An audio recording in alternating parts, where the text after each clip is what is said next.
నమస్తే. నిన్న అగ్నిశర్మ ఇంటికి వెళ్ళి వాళ్ళ పేరెంట్స్‌ని ఒపీనియన్ అడిగి వస్తా అన్నాడు కదా! పేరెంట్స్ ఏమని రిప్లై ఇచ్చారో ఈరోజు వీడియోలో తెలుసుకుందాం. అత్రి మహర్షి అగ్నిశర్మకు చెప్తాడు కదా, నువ్వు ఇలాంటి పాపపు పని చేస్తున్నావు, మరి నీ పాపంలో మీ ఫ్యామిలీ కూడా పాలు పంచుకుంటుందో లేదో అడిగేసిరా అని. సరే అని చెప్పి నేను అడిగి వస్తాను, మీరు ఇక్కడే ఉండండి అని చెప్పి అగ్నిశర్మ ఇంటికి వెళ్తాడు. ఇంటికి వెళ్ళిన తర్వాత వాళ్ళ ఫ్యామిలీ మెంబర్స్తో ఇలా చెప్తాడు, నేను మీకోసమే ఇలాంటి దోపిడీలన్నీ చేసి డబ్బులు సంపాదిస్తున్నాను, మరి ఇలా చేయడం వల్ల నాకు పాపం వస్తుంది కదా, నా పాపంలో ఎవరన్నా షేర్ తీసుకుంటారా అని అడుగుతాడు. అప్పుడు ఫ్యామిలీ మెంబర్స్ అంటారు, మేము నీ డబ్బు కోసం చూస్తున్నాం, మాకు నీ డబ్బే కావాలి తప్ప నీ పాపంతో మాకు సంబంధం లేదు అని చెప్తారు. ఆ మాటలు విని అగ్నిశర్మ చాలా ఫీల్ అవుతాడు. అరే, నేను చేసేది వీళ్ళ కోసమే కదా, కానీ వీళ్ళే నన్ను వద్దంటున్నారు అని చెప్పి చాలా ఫీల్ అయ్యి మళ్ళీ రిటర్న్ వెళ్తాడు మహర్షుల దగ్గరికి.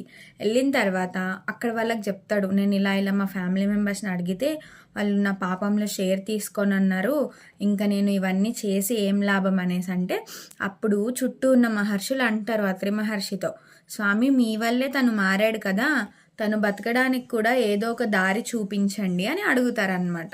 ఆ తర్వాత అగ్నిశర్మ ధ్యానం చేస్తూ ఉండిపోతాడు. అలా ధ్యానం చేస్తూ చేస్తూ 13 years గడిచిపోతాయి. 13 years గడిచిపోయిన తర్వాత సప్తర్షులు వెళ్ళారు కదా, మళ్ళీ వాళ్ళు రిటర్న్ వస్తున్నప్పుడు ఒక దగ్గర ఒక పెద్ద పుట్టను చూస్తారు.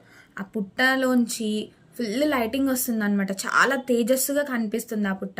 అప్పుడు వాళ్ళకి అర్థమవుతుంది, ఓహో అగ్నిశర్మ ధ్యానం చేస్తూ ఇక్కడే ఉండిపోయాడు అని చెప్పి వాళ్ళ దగ్గర కమండలం ఉంటుంది కదా, అందులో వాటర్ తీసుకొని ఆ పుట్ట మీద పోస్తారు. పుట్ట మీద పోసిన తర్వాత వాల్మీకి అని పిలుస్తారు. అంటే వల్మీకము పుట్టలోంచి బయటికి వస్తాడు కాబట్టి అగ్నిశర్మ వాల్మీకి అయ్యాడు. అప్పుడు బయటకు వచ్చిన తర్వాత అగ్నిశర్మ అదే అలియాస్ వాల్మీకి ఋషులందరికీ నమస్కరించి ఇప్పుడు నన్ను ఏం చేయమంటారు అని అడుగుతాడు.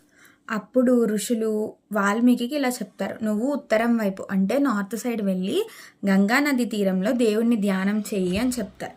అప్పుడు అగ్నిశర్మ కుశస్థలి అనే గ్రామం దగ్గరికి వెళ్ళి అక్కడ శివలింగాన్ని ప్రతిష్ఠ చేసి శివలింగానికి పూజలు చేస్తూ ధ్యానం చేస్తూ అక్కడే ఉండిపోతాడు. అలా ధ్యానం చేస్తూ ఉన్న అగ్నిశర్మకి శివుడు ప్రత్యక్షమయ్యి రామాయణాన్ని రచించే శక్తిని ఇస్తాడు.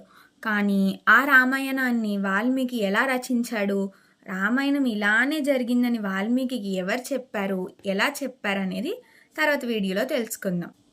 అయితే వాల్మీకి ఏ ఊరు దగ్గరికి వెళ్ళి శివుడిని ప్రతిష్ఠించాడో కింద కామెంట్స్లో చెప్పండి. జై శ్రీరామ్.